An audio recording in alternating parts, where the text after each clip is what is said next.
Matapos maglaro ni Victor Oladipo sa Guangzhou Lion noong nakaraang preseason, susubok naman siya makabalik sa NBA after niya mag-sign sa G-League team ng Milwaukee Bucks. So hanggang G-League inayawan din si Oladipo dahil yung rights naman talaga niya sa G-League team nasa Golden State na ibinigay nila sa Milwaukee Bucks.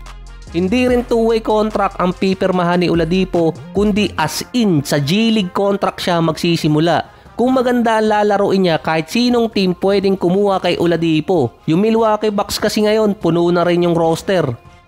Maganda rin naman ang nilaro ni Oladipo noong nakaraang preseason. Halos bumabalik yung dating laro niya. At parehas lang din naman ang ginawa ni Isaiah Thomas dati na para makakuha ng contract at makabalik sa NBA, bumabalik ng G-League.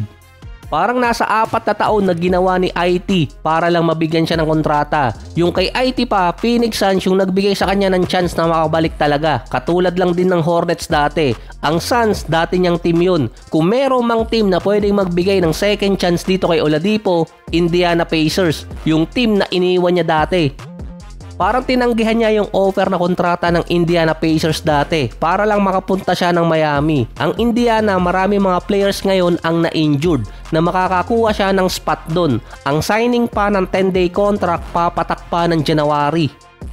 Ginawa na rin naman ng Pacers na ibinalik yung dati nilang player na umalis sa kanila, si Lance Stephenson. Hindi lang isang beses kundi dalawa. 2017 hanggang 2018 tapos nawala ng ilang season itong si Lance at ibinalik din noong last year noong 2022 season. Ang isang team pa doon, Brooklyn, na halos walang veteran player at mga youngster ang naglalaro sa kanila. Isa din sa worst team ngayong season at wala namang mawawala sa Brooklyn kung isasay nila si Oladipo. Makakakuha pa sila ng simpatya sa mga fans na gustong makita ulit si Oladipo maglaro sa NBA. Nasa less than minimum contract ang pwedeng makuha ni Oladipo ngayon. Ang Bucks naman napasabak sa Houston Rockets na naghahanap pa rin ng Houston ng isang panalo sa isang contender na team. Pumasok na si Kevin Durant bilang pang-13 player na may pinakamaraming 3-point shot. Nalagpasan na ni KD si Kyle Lowry. Sunod-sunod na rin kasi ang record na inaabutan ni KD at yung susunod pa doon yung points per game. Mali pala yung total points. Unguardable pa rin si Kevin Durant ngayon pero di umano nakita yung isang weakness ng Rockets na nandun si Kevin Durant kung bakit kailangan nila ng isang legit point guard. Sabi nga ng teammate nitong si Kevin Durant na si Sengun, hindi good passer si Giannis kaya napigilan niya nung nakarang Eurobasket.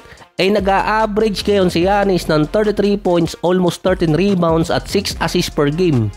Si Kevin Durant kung kailangan dumepensa, didepensa siya. Kaso ngayon, bumaba ang passing rate ni KD. Last year, nasa 4 assists per game si Kevin Durant, ngayon bumagsak na lang sa 2 assists per game. Mukhang hindi nakakalimot itong si Giannis nang tinalo siya ni Sengun sa Eurobasket. Inaararo na yung depensa ng Houston. 3 na yung bumabantay kay Giannis, dinadakdak lang sa depensa nila. Si Sengun naman nakakabawi kay Giannis sa kabila. Tapos may kasama pang Kevin Durant na panira ng inside defense ng Milwaukee Bucks. Tinitiranan lang ng jump shot.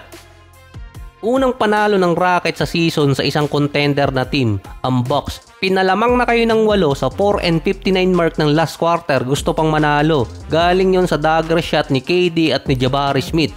37 points, 8 rebounds, 3 assists pa rin naman si Giannis na kinawawa yung mga player ng Rockets sa ilalim. Si Sengun naman naka 23 points, 11 rebounds at 7 assists. Babad na babad ka babantay dito kay Giannis. Si Amin Thompson naman naka 14 points, 8 rebounds, 5 assists at 3 steals. Ang Bucks ang unang tinalo ng Rockets na kasama sa top 6 ng standing ngayon. Nasa 6-3 record na ang Houston.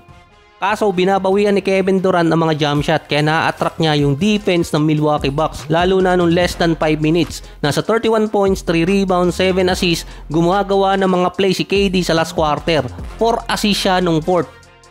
Ang Bucks sunod nilang kalaban ang Dallas sa road game. Back-to-back game pa sila. Kaagaling lang din sa panalo ng Mavericks kontra sa Wizards. Ang Rockets naman makakalaban sa home court nila ang Wizards 3 days mula ngayon. Kaya makaka-recover pa sila bago makatapat din ang Portland at Orlando sa kanilang home court na yung Magic struggling pa sa East.